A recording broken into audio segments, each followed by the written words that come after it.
BLM Kerala, Tamil Nadu, Pondicherry. Thiruvananthapuram നഗരസഭാ corporation ഓഫീസിലെ council ഹാളിൽ നടന്ന കയ്യാങ്കളിയിൽ BJP കൗൺസിലർമാർക്കെതിരെ കേസെടുത്തിരിക്കുകയാണ്. കോൺഗ്രസ് വനിതാ കൗൺസിലർമാർ നൽകിയ പരാതിയിലാണ് മ്യൂസിയം പോലീസ് കേസെടുത്തത്.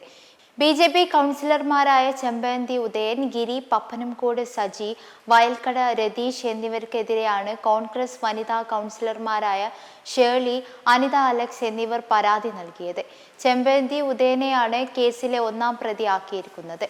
കൗൺസിൽ യോഗത്തിന്റെ അറ്റൻഡൻസ് രജിസ്റ്ററിൽ ഒപ്പിടാൻ തുടങ്ങിയ പരാതിക്കാരിയായ ഷേർലിയെയും മറ്റ് വനിതാ കൗൺസിലർമാരെയും പ്രതികൾ തടഞ്ഞുവെക്കുകയും ദേഹോപദ്രവം ഏൽപ്പിക്കുകയുമായിരുന്നു എന്നാണ് പരാതി. കൂടാതെ ഒന്നാം പ്രതിയായ ചെമ്പഴന്തി ഉദയൻ പരാതിക്കാരിയായ ഷേർലിയെയും അനിത അലക്സിനെയും മറ്റു കൗൺസിലർമാരെയും കൈകൊണ്ട് അടിച്ച് പരിക്കേൽപ്പിച്ചിരുന്നു. ഷേർലിയുടെ കഴുത്തിനു പുറകിൽ ഉദയൻ ബലമായി അടിച്ച് വേദനിപ്പിച്ചതായും FIR-ൽ വ്യക്തമാക്കിയിട്ടുണ്ട്. മർദ്ദനമേറ്റതിനെ തുടർന്ന് പരിക്കുകളോടെ UDF കൗൺസിലർ ഷേർലിയെ തിരുവനന്തപുരം ജനറൽ ആശുപത്രിയിൽ പ്രവേശിപ്പിച്ചിരുന്നു.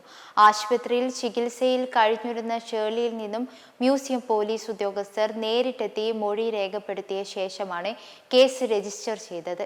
അതേസമയം UDF കൗൺസിലർമാർക്കെതിരെയും പോലീസിൽ പരാതി നൽകാനാണ് BJPയുടെ നീക്കം. കഴിഞ്ഞ ദിവസം തിരുവനന്തപുരം നഗരസഭാ കൗൺസിൽ യോഗത്തിന് ശേഷമായിരുന്നു UDF BJP കൗൺസിലർമാർ തമ്മിൽ കയ്യാങ്കളിയും സംഘർഷവും ഉണ്ടായത്. സുഗതന്റെ രാജിക്കായുള്ള UDF LDF പ്രതിഷേധത്തിനിടെ അതിവേഗം അജണ്ടകൾ പാസ്സായെന്ന് മേയർ പ്രഖ്യാപിച്ച് കസാര വിട്ടതിന് പിന്നാലെയാണ് ഈ സംഘർഷങ്ങൾ ഉണ്ടായത്. ഹാജർ രജിസ്ട്രേഷനെ ചൊല്ലിയുള്ള പിടിവലിക്കിടെയെ K ശബരിനാഥനും ചെമ്പഴന്തി ഉദയനും തമ്മിൽ ഏറ്റുമുട്ടിയിരിക്കുന്നു.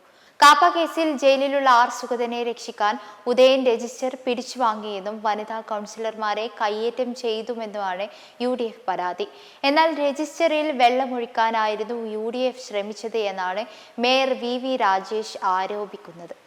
മെമ്പർമാരുടെ നിക്ഷേപങ്ങൾക്ക് ഉയർന്ന ലാഭവിഹിതം നൽകുന്ന കേന്ദ്ര സർക്കാർ സഹകരണ registered society Bharat Lajna multi state housing cooperative society limited.